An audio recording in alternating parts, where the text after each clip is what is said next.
Hello everyone. Shri भगवान दास तोदी महाविद्यालय के यूट्यूब प्लेटफॉर्म पर आप सभी का स्वागत है।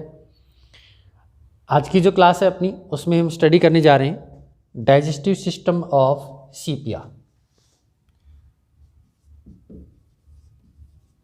डाइजेस्टिव सिस्टम ऑफ सीपिया या कटल फिश, जिसको कहा जाता है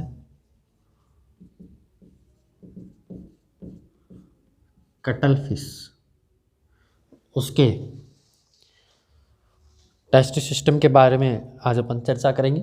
जैसा कि आपको मालूम है कि इसका जो क्लासिफिकेशन था उसमें हमने पढ़ा था पिछली क्लास में अपने कि ये फाइलम मोलस्का से बिलोंग करता है। क्लास है इसकी सिफेलोपोडा, ऑर्डर है इसका डेकापोडा और जीनस है इसकी सीपिया या फिर कटल फिश। तो इस जंतु के अंदर जो इसका डाइजेस्टिव सिस्टम है वो किस रूप में दिखाई देता है और कैसे वर्क करता है, उसको हम डायग्राम के माध्यम से समझने का प्रयास करते हैं।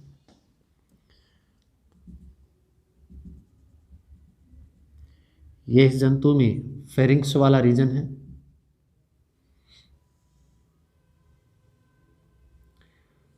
फेरिंक्स वाला पार्ट जो इसका हेड वाले पार्ट के नज़दीक और भुजाओं से या आर्म से घिरा रहता है, और इन फेरिंक्स वाले पार्ट के ऊपर की तरफ यहाँ पर जबड़ों का जो विन्यास है या उसका ये कहेंगे दंत विन्यास, ये मौजूद रहता है।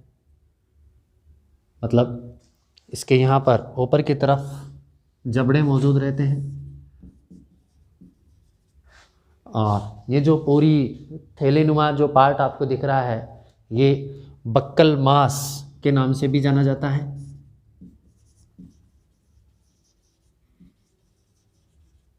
या इसको हम फेरिंक्स के नाम से जानते हैं। इस फेरिंक्स वाले पार्ट की मौजूदगी के कारण ये भोजन को अंदर की तरफ ग्रहण करता है। जैसा मैंने आपको बताया कि ये जो संरचना है इसकी बक्कल जो पार्ट है ये फनल लाइक स्ट्रक्चर होती है, कीप नुमा संरचना होती है, जिसमें जैसे ही जबड़ों के एक्शन से यहाँ पर भोजन को ग्रहण करवाया जाएगा, जैसे मैंने आपको बताया था कि यहाँ पर ये जो इसके आर्म्स मौजूद होती हैं, उन आर्म्स की सहायता से ये क्या करता है, भोजन को अंदर की तरफ धकेल लेता है। वो भोजन कोई मछली हो सकती है, कोई लार्वा हो सकता है, कोई भी जो छोटे जलीय केकड़े हैं वो हो सकते हैं, तो ये प्रॉन हो सकते हैं, कोई भी पार्ट हो जो कि ये, क्योंकि ये मांसाहारी नेचर का होता है, कार्निवोरस नेचर का होता है, तो ये भोजन को आर्म्स की सहायता से पकड़ करके शिकारी प्रवृत्ति का होता है, प्रीडेटरी नेचर का होता है, ये झपट्टा मार करके भोजन को ग्रहण कर लेता है। तो जैसे ये भोजन को अंदर की तरफ धकेलेगा, यहाँ पर जो इसके जबड़े मौजूद होते हैं जो कैल्शियम कार्बोनेट के बने हुए हैं, ये क्या करते हैं, उसको छोटे टुकड़ों में तोड़ देते हैं और फिर आगे की तरफ धकेल देते हैं। लेकिन धकेलेंगे कहाँ पर, ये नीचे की तरफ और एक ट्यूबुलर स्ट्रक्चर के अंदर, क्योंकि ये वाला जो पार्ट है इसका किससे रिलेटेड है, माउथ से रिलेटेड है। इसका जो मुख है उसमें जबड़े मौजूद होते हैं, और दूसरा मैंने आपको बताया कि इसमें बीक मौजूद होती है। जैसे तोते की चोंच होती है उसी प्रकार से बीक यहाँ पर मौजूद होती है, और वो बीक का फॉर्मेशन कौन करते हैं, ये जबड़े। मतलब जबड़े जो होते हैं वो इसके बीक लाइक होते हैं, चोंच नुमा होते हैं, और उन जबड़ों की मौजूदगी के कारण इसका जो माउथ है वो क्या करता है, मस्कुलर एक्शन भी करता है। यहाँ पर क्या होगा, ये जो स्ट्रक्चर है ये मस्कुलर एक्शन की सहायता से भोजन को डाइजेस्ट करवाने में मदद करती है, और यहीं से इसका डाइजेशन शुरू हो जाता है। अब डाइजेशन के साथ ही इसमें क्या होता है कि इसी माउथ पार्ट के नज़दीक यहाँ पर ये जो पतली नलिका होती है जिसको हम ईसोफेगस कह रहे हैं, ये एक लंबी नलिका के रूप में यहाँ पर मौजूद है। ईसोफेगस के बारे में आपको बताया जाए उससे पहले मैं आपको एक चीज़ और बता देता हूँ इसमें, जो कि भोजन में मददगार होती है। ये आपको आर्म्स नहीं बनानी है, ये केवल आपको समझाने के लिए था। तो यहाँ आप केवल जबड़ों के एक्शन की बात कर रहे थे, और जो इसके बक्कल मास या बक्कल कैविटी जो है उसके मस्कुलर एक्शन की हम बात कर रहे थे। तो यहाँ पर जो इसके ईसोफेगस होती है, ये वाला पार्ट क्या कहलाएगा? ईसोफेगस के नाम से जाना जा रहा है। एक पतली लंबी नलिका है, ट्यूबुलर स्ट्रक्चर है, जो क्या कर रही है? ट्यूबुलर स्ट्रक्चर है, और इस ट्यूबुलर स्ट्रक्चर के द्वारा क्या हो रहा है? भोजन को काटने के बाद में, छोटे टुकड़ों में काटने के बाद में आगे की तरफ धकेल दिया जाता है। लेकिन यहाँ पर ये जो इसका बक्कल कैविटी वाला रीजन है, इस बक्कल कैविटी वाले रीजन के पास यहाँ एक स्ट्रक्चर और मौजूद होती है।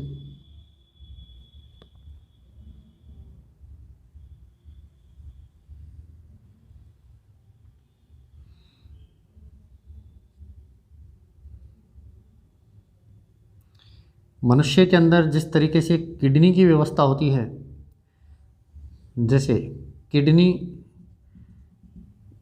जिस पोजीशन में रहती है उसी रूप में यहाँ पर एक जोड़ी सेलाइवरी ग्लैंड मौजूद होती है।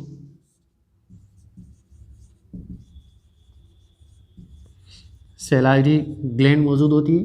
हम देखो इसमें जो डाइजेस्टिव सिस्टम का जो पार्ट होता है उसमें क्या क्या चीज़ें शामिल होती हैं। कोई भी जंतु हो, उसके डाइजेस्टिव सिस्टम में जो शामिल चीज़ें हैं वो है क्या क्या? एलिमेंट्री कैनाल,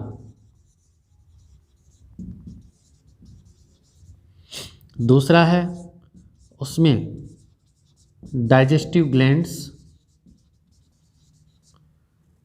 और तीसरा होता है इसके अंदर फूड, चौथा है फीडिंग मैकेनिज्म। हम इनको अलग अलग में पढ़ करके, जैसे आपको पहले एलिमेंट्री कैनाल समझाई जाए, फिर उसमें डाइजेस्टिव ग्लैंड कौन सी होती हैं वो समझाई जाए, फिर ये क्या भोजन खाता है वो बताया जाए, और फिर किस तरीके से भोजन ग्रहण करता है, वो सारी चीज़ें आपको स्टेप बाय स्टेप में समझा करके आपको इसके साथ ही समझाया जा रहा है। जिसमें जैसे हमने पढ़ा कि इसका एलिमेंट्री कैनाल का जो पार्ट है, क्योंकि एलिमेंट्री कैनाल के पार्ट में देखो क्या क्या चीज़ शामिल होती है।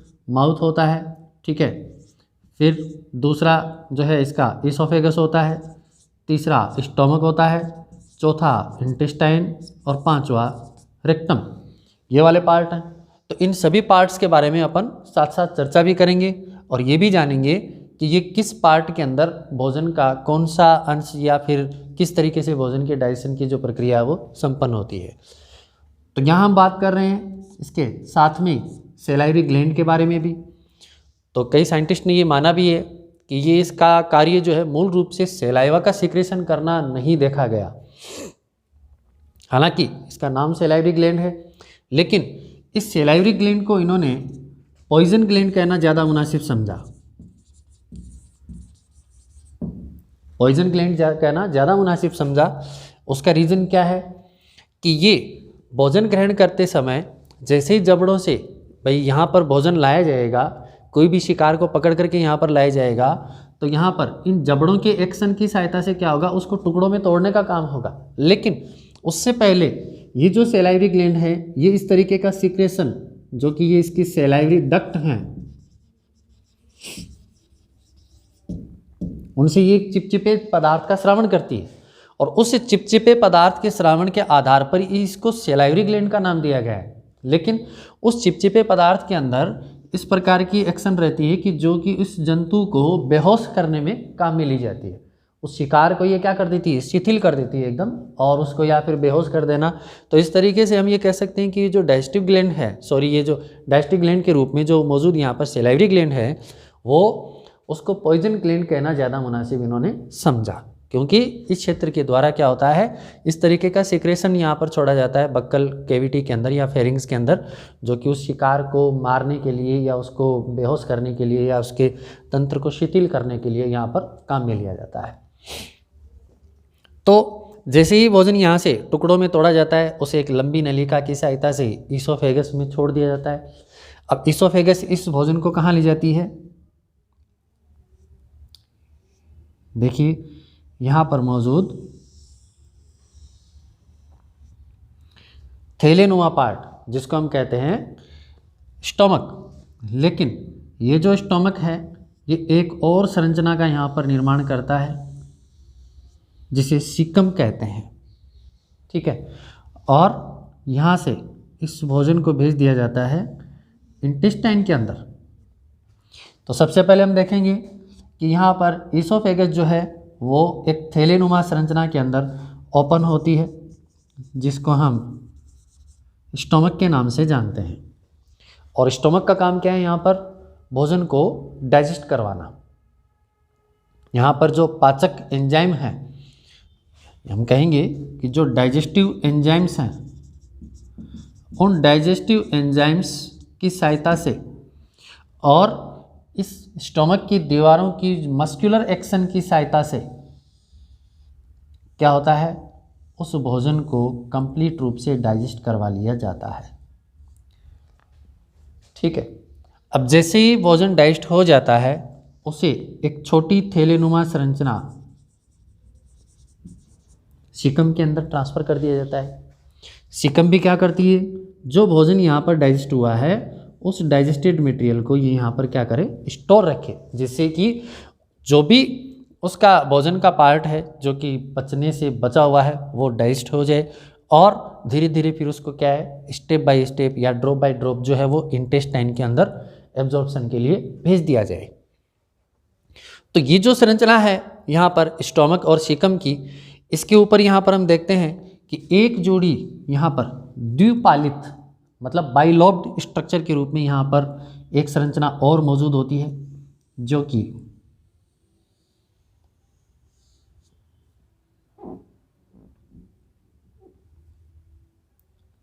आप देख पा रहे हैं। ये जो स्ट्रक्चर है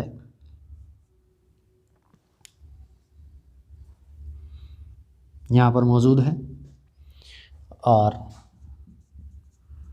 इनको हम लीवर लोब के नाम से जानते हैं। देखो हमने डाइजेस्टिव ग्लैंड में एक तो हमने देखा कि यहाँ पर ये सैलाइवरी या फिर पॉइजन ग्लैंड मौजूद होती है। दूसरी तरफ यहाँ पर जो मौजूद है स्ट्रक्चर वो किसके रूप में है? डाइजेस्टिव ग्लैंड के रूप में मौजूद है।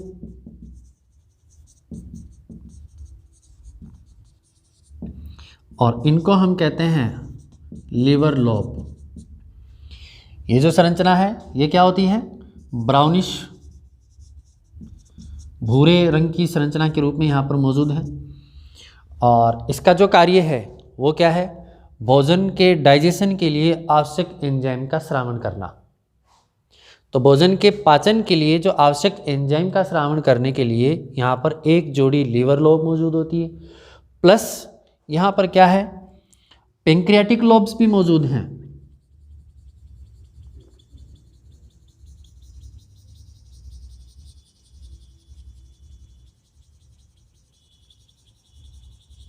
ये जो स्ट्रक्चर आप देख रहे हैं एकदम कुंडलित संरचना के रूप में, यहाँ पर पेंक्रियाज मौजूद है, इसलिए इसको पेंक्रियाटिक लोब के नाम से जाना जाता है।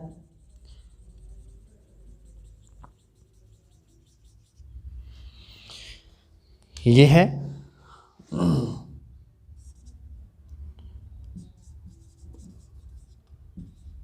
पेंक्रियाटिक लोब और इसी के अंदर मौजूद रहती है इस तरीके से फैली हुई स्ट्रक्चर हिपेटिक डक्ट जिसको हम कहते हैं, और एक तरफ ये ओपन होती है यहाँ पर, जो इसका राइट साइड की जो लीवर लोब है उसके अंदर, और लेफ्ट साइड की जो लीवर लोब है उसके अंदर, और फिर दोनों की एक कॉमन डक्ट ओपन होती है स्टोमक के अंदर। तो यहाँ पर आप दोनों स्ट्रक्चर देख रहे हैं कि जो पेंक्रियाटिक और जो इसका लिवर वाला पार्ट है, ये दोनों भाग जो हैं वो किसके रूप में वर्क कर रहे हैं? हेपेटोपेंक्रियाज के रूप में यहाँ पर वर्क कर रहे हैं। हेपेटोपेंक्रियाज के रूप में यहाँ पर ये वर्क कर रहे हैं। तो हम ये कहेंगे कि जो इसका हेपेटोपेंक्रियाटिक पार्ट है वो क्या करता है? डाइजेस्टिव जूस का स्रावन करता है, पाचक रसों का स्रावन करता है, जिसकी सहायता से इसमें जो भी भोजन ग्रहण किया गया है उसका ये कंप्लीट रूप से पाचन करवा सके। ठीक है। अब ये जो संरचना है जिसमें हमने देखा कि यहाँ पर जो एक डक्ट जा रही थी, हमने पहले इसको इसीलिए पढ़ा था जिससे कि आपको ये समझ में आ जाए आसानी से कि इसकी जो ओपनिंग है ईसोफेगस की वो कहाँ हो रही थी? स्टोमक के अंदर, और फिर स्टोमक से ओपनिंग हुई थी सीकम के अंदर, और सीकम से हमने बनाया था एक स्ट्रक्चर इस तरीके की जो आप यहाँ देख रहे हैं। ये क्या होती है? इंटेस्टाइन के रूप में यहाँ से जानी जा रही है। और ये जो इंटेस्टाइन के रूप में जानी जाने वाली संरचना है ये क्या होगी? इस तरीके से नीचे की तरफ आएगी यहाँ से, है ना, और यहाँ से ये ऊपर की तरफ निकलेगी। इसको हम यहीं से निकाल देते हैं, नीचे की तरफ से यहाँ से। पेंक्रियाटिक लोब को एक बार अपन मिटा देते हैं यहाँ से, इस साइड में लिख देते हैं इसको।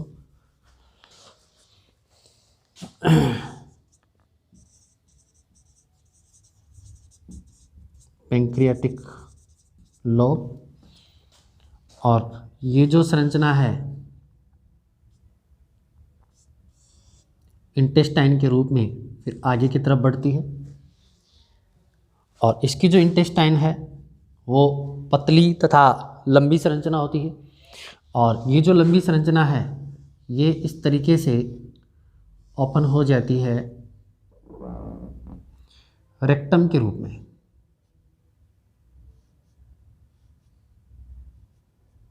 यहाँ पर स्फिंक्टर मौजूद है,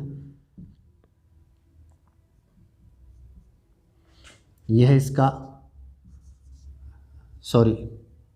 एनस वाला चेहरा, और यह है इसकी रेक्टम, और यह है इंटेस्टाइन, जिसका कार्य क्या होता है? एब्जॉर्प्शन में अपना रोल प्ले करना होता है। इंटेस्टाइन को भी अपन थोड़ा इधर लिखेंगे क्योंकि यहाँ एक और स्ट्रक्चर अपन बनाने जा रहे हैं, इंटेस्टाइन। इसका ये जो एनल शिरा है, इस एनल सिरे के पास में एक और संरचना यहाँ पर मौजूद रहती है जो इस जंतु का विशेष करैक्टर होता है, स्पेसिफिक इसका करैक्टर होता है। और ये जो संरचना है वो होती है यहाँ से मौजूद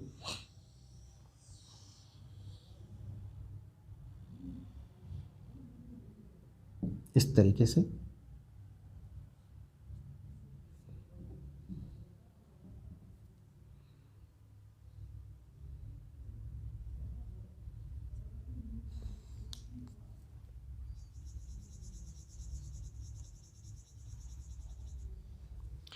और ये संरचना होती है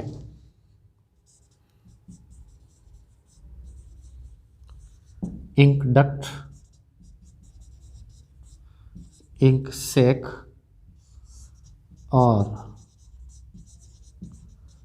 इंक ग्लैंड के नाम से ये चर्चित संरचना, जिसमें यहाँ पर स्फिंक्टर मसल्स होती हैं, स्फिंक्टर मसल्स मौजूद होती जिनकी सहायता से ये शाही का स्रावन करती है। इसके अंदर जो मौजूद संरचना है शाही ग्रंथि या इसको मसी ग्रंथि के नाम से भी जाना जाता है। एग्जाम में बहुत बार क्वेश्चन भी आता है मसी ग्रंथि या शाही ग्रंथि से रिलेटेड। तो ये जो शाही ग्रंथि है इसके अंदर क्या होता है कि एक सेक मौजूद होता है जिसकी ओपनिंग होती है कहाँ पर? एनस के पास में। तो ये जो संरचना है एक पिंड नुमा संरचना है जो क्या करती है? इंक का स्रावन करती है। जब ये डर के समय होती है या शत्रु के सामने होती है तो उस वक्त क्या करती है ये, अपनी एनस की सहायता से इस इंक सेक में जो भरा हुआ द्रव्य है उस द्रव्य को ये स्रावित कर देती है। तो ये एनल वाले पार्ट से एक इस तरीके की स्याही का श्रावण करती है जिससे कि एक काले रंग का एक धुआं जैसा एक बादल बन जाता है, एक धुएं का बादल बन जाता है जिस तरीके से काले रंग का। तो उस काले या नीले इस तरीके के रंग के जो बादल बने हुए हैं यहाँ पर, उन बादलों की सहायता से ये क्या करती है, उसका अंधकार का फायदा उठा करके वहाँ से ये क्या करती है, भाग जाती है।